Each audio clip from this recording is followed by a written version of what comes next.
Vamos a cambiar, volvemos a retomar la cuestión de la política y la economía. Así es, bueno, y todo lo que tiene que ver con la asunción de Batakis, lo que fue el como cimbronazo, ¿no? La salida de Martín Guzmán, los cambios en el gabinete, todo lo que sucedió en los mercados el lunes siguiente al anuncio de ese fin de semana. Lo que se sabe hasta acá, los anuncios que fueron o no fueron, qué cambió y cuáles son las señales que debe dar el gobierno para cambiar las variables económicas. Bueno, de todo eso vamos a hablar con Eduardo Robinson, quien es economista y titular de la consultora Robinson y Asociados. Allí lo estamos viendo. Eduardo, muy buenas tardes. ¿Cómo le va? Muy buenas tardes, Marina. Pablo, un gusto saludarlos. Un placer, es nuestro, es mutuo. Bueno, cuéntenos, se esperaba para hoy una señal fuerte, política, dentro del ámbito económico, de apoyo a la ministra de Economía. Sin embargo, apareció con más tibiezas que otra cosa. ¿Cómo vieron la imagen de la tarde de hoy? ¿Cómo analizan la situación de la nueva ministra?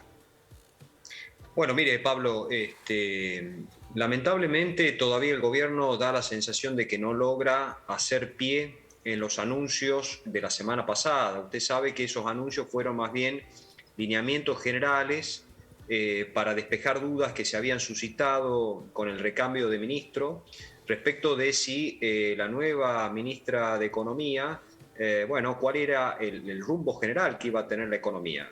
La semana pasada, concretamente el lunes de la semana pasada, Batakis lo que anunciaba básicamente era tratar de evitar un desborde en el gasto público, tratar de que haya condiciones fiscales adecuadas para atraer confianza y, por supuesto, también el acuerdo con el fondo, que usted sabe que es un poco lo que está sustentando toda esta macroeconomía argentina.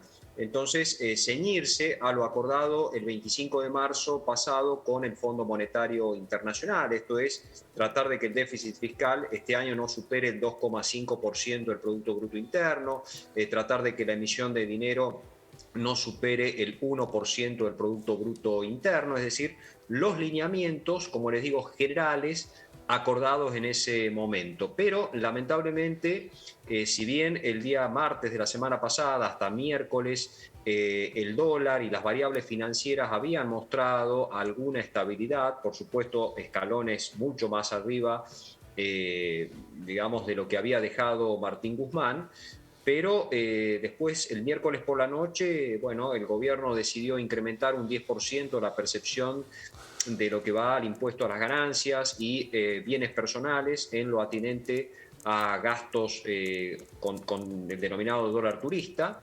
Y eso, bueno, el día jueves y viernes de la semana pasada disparó más el dólar en sus distintas cotizaciones. Y ahí lo que está faltando, bueno, es, desde mi punto de vista, un programa económico mucho más consistente, además de los lineamientos, un programa económico más consistente que pueda tener un apoyo político más importante. Hoy, bueno, vimos que se trató de convocar a los gobernadores, pero la foto que ustedes mostraban antes de la charla, había muy pocos gobernadores y también, bueno, falta el apoyo explícito por parte de la vicepresidente de la Nación a los efectos de, dar un horizonte de mayor credibilidad a una política económica que por ahora no se sabe bien cuál es el plan, en dónde va a estar contenido el gasto y, por otro lado, también, usted sabe, las distintas organizaciones sociales que están presionando para que haya precisamente más gasto público y el propio presidente de la Nación también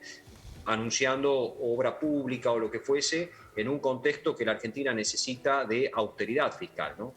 Bien, ¿y qué va a pasar con la inflación? Porque esa es la pregunta y la preocupación de la mayoría de los argentinos, los trabajadores que ven cómo se deterioran los ingresos a medida que van subiendo los precios. ¿Cuál es el panorama?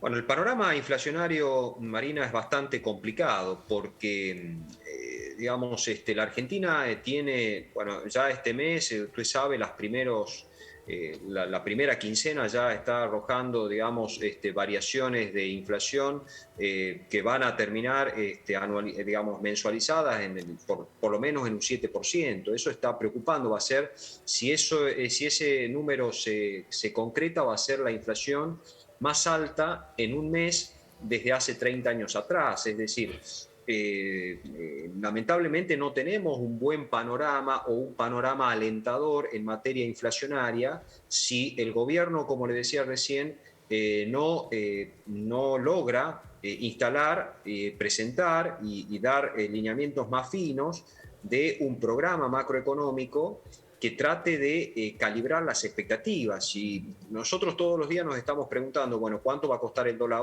hoy? ¿Qué va a pasar con el gasto público? Si definitivamente las organizaciones sociales van a terminar o no torciéndole el brazo a la ministra. ¿Qué va a pasar si no hay apoyo político? Entonces, está muy condicionado la evolución de los precios a lo que haga el gobierno, pero si no hay un rumbo claro, si no hay comprensión de un programa macroeconómico consistente que alinee expectativas, bueno, yo creo que la inflación, así como está planteado este horizonte con dólares 305 hoy, el contado con liquidación, que es el que toman las empresas de referencia, bueno, lamentablemente la inflación, Marina, no nos espera, digamos, un camino realmente cómodo en materia inflacionaria, así es que lamentablemente va a depender mucho de lo que haga el gobierno y no más adelante, sino en los próximos días, en las próximas semanas. ¿Adolece la ministra del mismo problema que en general pareciera tener el gobierno en cuanto a la debilidad marcado, por ejemplo, por el acuerdo que acaba de firmar con el Fondo Monetario Internacional, que genera ciertas pautas que hay que cumplir? ¿Qué margen de maniobra tiene en realidad? ¿Cuánto depende de la decisión de ella, del gobierno en definitiva, o de los sectores de poder del mercado? Bueno, la capacidad de maniobra que tiene Batakis es muy acotada. El día lunes de la semana pasada, cuando ella dio la conferencia y bueno, los lineamientos generales, bueno, era lo esperado. Lo esperado es que se ciña al acuerdo con el fondo, que es la única ancla que hoy tiene la economía argentina. Por otro lado, anunciar que, bueno, ella dice, bueno, yo soy fiscalista o creo en lo fiscal, etcétera, en la disciplina fiscal, pero más que creer, hay que ejecutar. Entonces, la credibilidad, Pablo, hay que ganársela con medidas mucho más concretas. ¿Por dónde va a venir ese ahorro fiscal? ¿Por dónde van a venir? Acá hay un problema que está todos los días amenazando muchísimo a la economía, que es la brecha entre la cotización oficial del dólar y el dólar alternativo, los dólares alternativos. Si uno toma hoy el contado con liquidación, la brecha supera el 130%. Y realmente es una brecha muy, muy, muy grande que no se puede mantener por mucho tiempo. Entonces, si las expectativas de devaluación empiezan a crecer, pero los dólares no bajan porque no hay credibilidad, bueno, ahí también el poder político va a empezar a despegarse cada vez más de una macroeconomía que va muy a la deriva.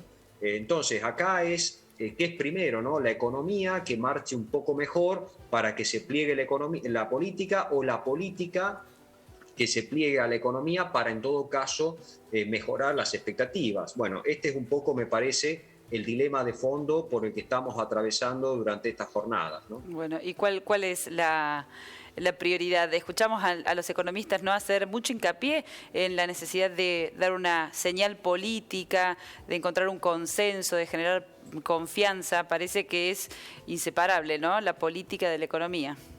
En estos momentos sí, Marina, porque hace falta apoyo político, voluntad política de los distintos sectores, los gobernadores, las organizaciones sociales, los sindicatos, que entiendan que hoy por hoy no hay un divorcio entre lo que dice el mercado o la ministra que dice, bueno, le habló a los mercados, pero no les habló o no le habló a la gente, a los asalariados, a la gente que está todos los días soportando la inflación.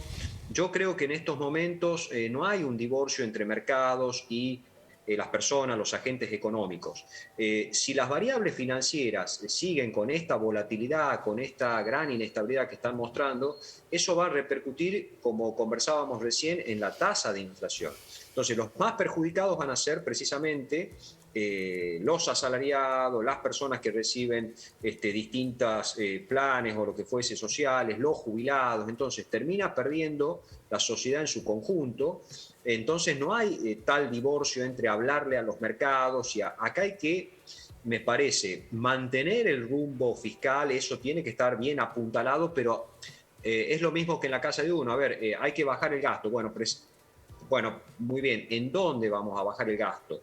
¿Qué se va a dejar de pagar? ¿En qué se va a ahorrar? Esto está pasando hoy en el Estado. Ahora, si en la familia nadie está de acuerdo, solamente estamos en los lineamientos, pero nadie quiere precisamente que le ajusten el gasto, bueno, esto es un poco, si vale la comparación, lo que estamos viendo a nivel macroeconómico en la Argentina. Entonces, sin esos apoyos políticos, bueno, difícilmente la economía va a tener ese sustento de credibilidad. Acá el problema de fondo es credibilidad, y si no hay ese insumo fundamental para la política económica, bueno, lamentablemente, en el mejor de los casos podemos ver un amesetamiento de las variables por un tiempo, pero lamentablemente esto no puede seguir así. Yo creo que la situación, no quiero ser dramático ni mucho menos, pero sin, como les decía al comienzo, sin un programa macroeconómico más coherente, más articulado, con sectores políticos, etcétera, me parece que